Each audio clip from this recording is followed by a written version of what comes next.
Did House Speaker Nancy Pelosi order a 100-year-old Ten Commandments monument removed from the U.S. Capitol? No, that's not true. This is a fake story published by a satire website. The publisher is infamous for trolling conservative readers with sensational claims, mostly about Democrats. These articles are often plagiarized by other websites without the proper satire warnings. The claim originated in an article published by wearethelaw.com on April 14, 2020 titled "Pelosi has 100-year-old Ten Commandments monument removed from Capitol," which opened, quote, "Nancy Pelosi has stooped to a new low. This time, attacking a 100-year-old monument devoted to the Ten Commandments that has been in the lobby of the Capitol building for nearly a century." Work crews showed up and made quick work, rolling the monument out and down the ramp for disabled people. End quote. Users on social media only saw this title, description and thumbnail, quote, "Pelosi has 100-year-old Ten Commandments monument removed from Capitol. Nothing is sacred." End quote. Nothing in this story is real. There is no Ten Commandments monument at the U.S. Capitol.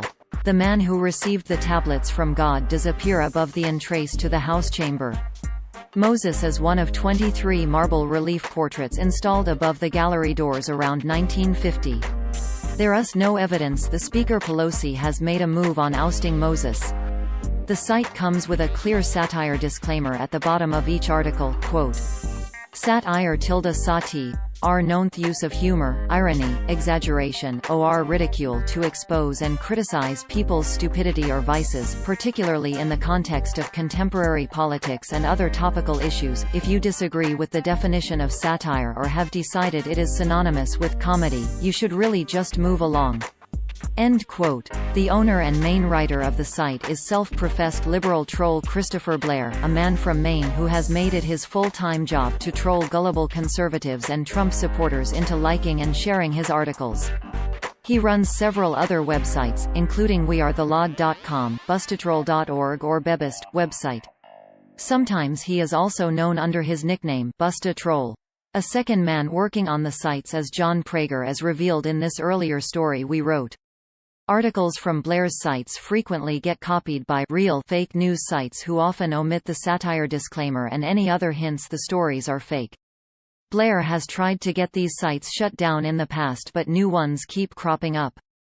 Blair and his operation were profiled by The Washington Post on November 17, 2018 by Eli Saslow, quote, "Nothing on this page is real. How Lies Become Truth in Online America." November 17. The only light in the house came from the glow of 3 computer monitors, and Christopher Blair, 46, sat down at a keyboard and started to type.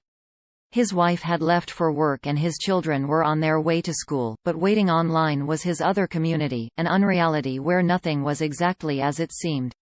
End quote. If you are interested in learning more about Blair and the history of his sites, here is something to get you started, quote, "The Ultimate Christopher Blair and America's Last Line of Defense Reading List, Lead Stories Story Updated. Check for updates below."